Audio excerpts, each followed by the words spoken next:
Good morning, students. Today we will read a story. The name of the story is Jhuti Afbaho. That means false rumor. Okay, so open at page number 48 of your book, chapter number 11, Jhuti Afbaho. बहुत समय पहले गंगा नदी के किनारे सूरजपुर नामक गांव था। वहां पर एक साधु अपनी कुटिया बनाकर रहते थे। उनका नाम हरिस्वामी था।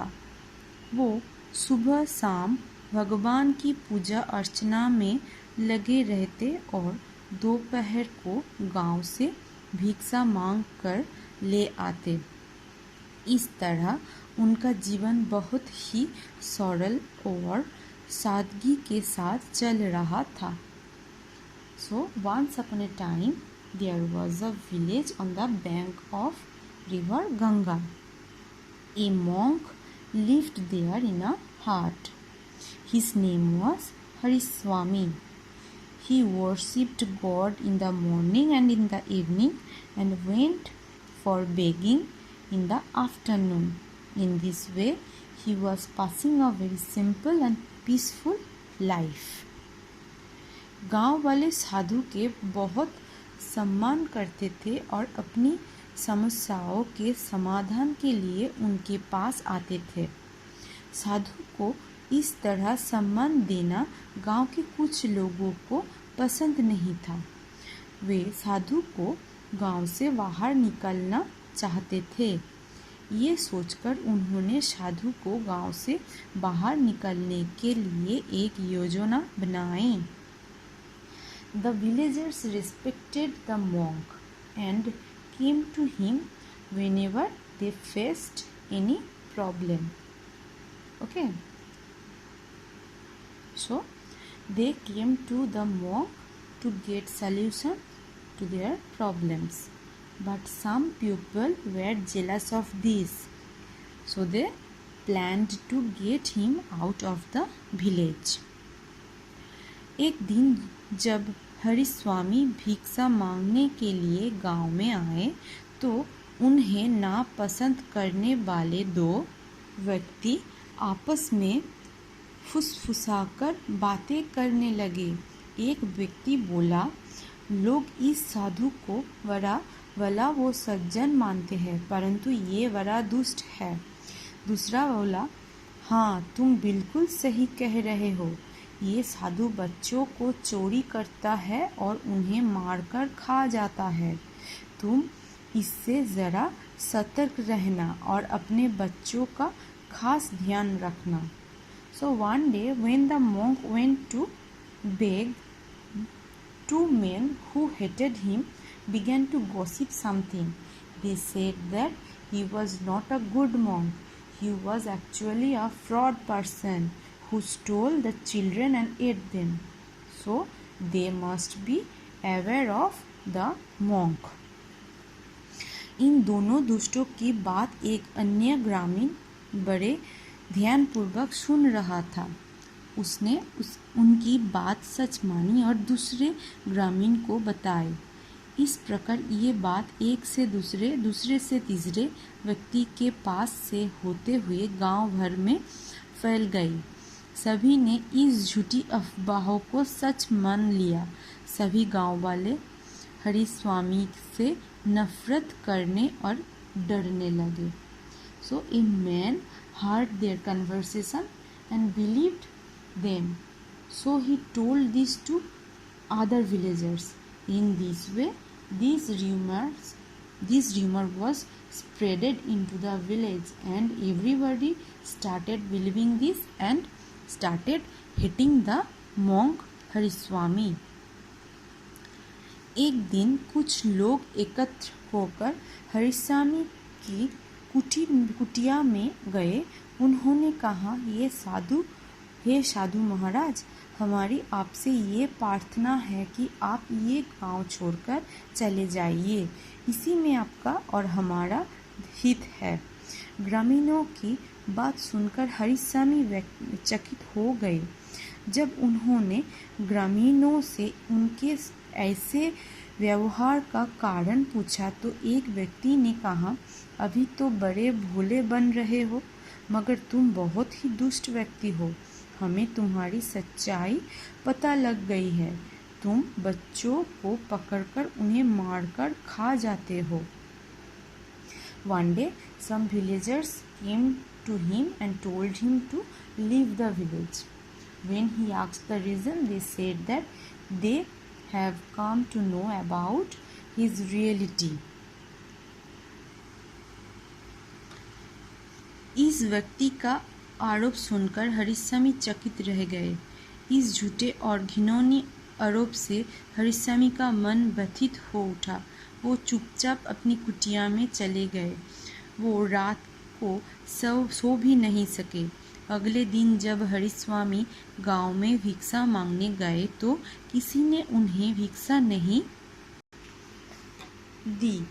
वो जिस द्वार पर गए वो द्वार उनके लिए बंद हो गए। हर घर से उन्हें निरादर और तिरस्कार ही मिला। ग्रामीण चिल्लाने लगे, तुम हत्यारे हो, तुम बच्चों को मारकर खाने वाले दुष्ट राक्षस हो। जाओ, चले जाओ यहाँ से, चले जाओ हमारे गांव से। So when the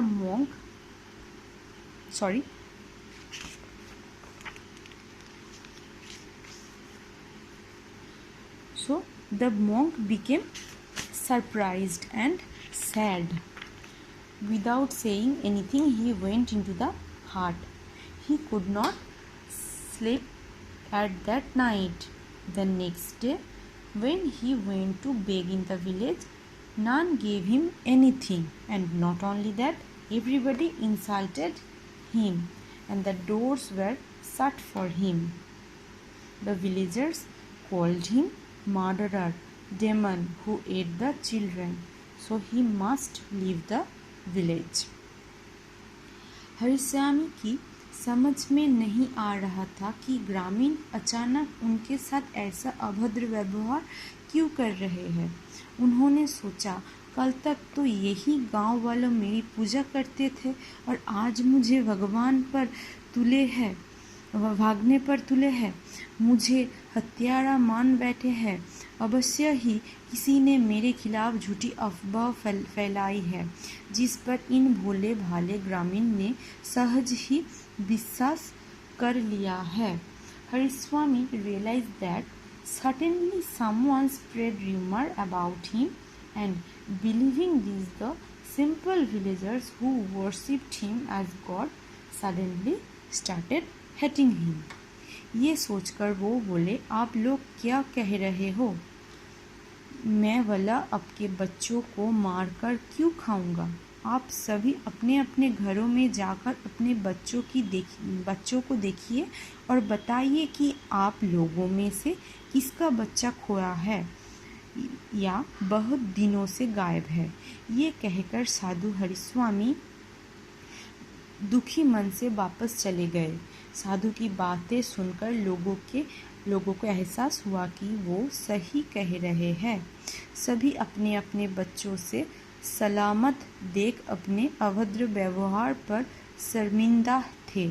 उन्हें समझ आ गया था कि ज़रूर किसी ने साधु हरिस्वामी के खिलाफ झूठी अफवाह फैलाई है। उन्होंने हरिस्वामी से क्षमा मांगने का निश्चय किया। So he told the villagers that they must check their home and found if their children were missing. Listening this, the villagers checked their home and found their children. Well, they understood certainly someone had spread rumor about him, so they became very shy and went to the monk. Okay. उधर हरिस्वामी ने गांव छोड़ने का निश्चय कर लिया।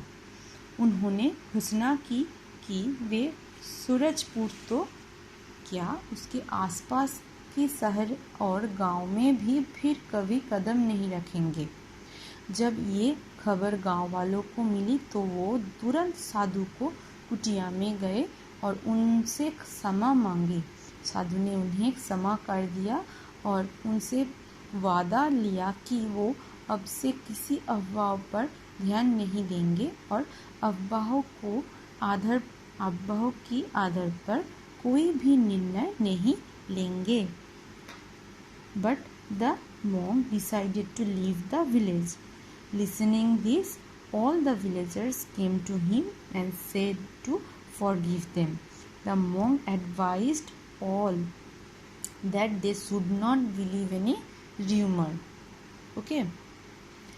Next meaning: सम्मान, आदर, समस्या, परेशानी, समाधान, हल, दुष्ट, बुरा व्यक्ति, सतर्क, सचेत, खास, विशेष, हित, भला, एकत्र, इकट्ठा, अफवाहों, उड़ती खबर, आरोप, इल्जाम, घिनौनी, गंदे, व्यथित, दुखी, तिरस्कार, अपमान, एहसास, वान, अभद्र, अशिष्ट, शर्मिंदा, लज्जित, निर्णय, फैसला. So read this meaning. Today read the whole story and read the meaning. Okay, this is all for today. If you have any problem, you can call me. Thank you, students.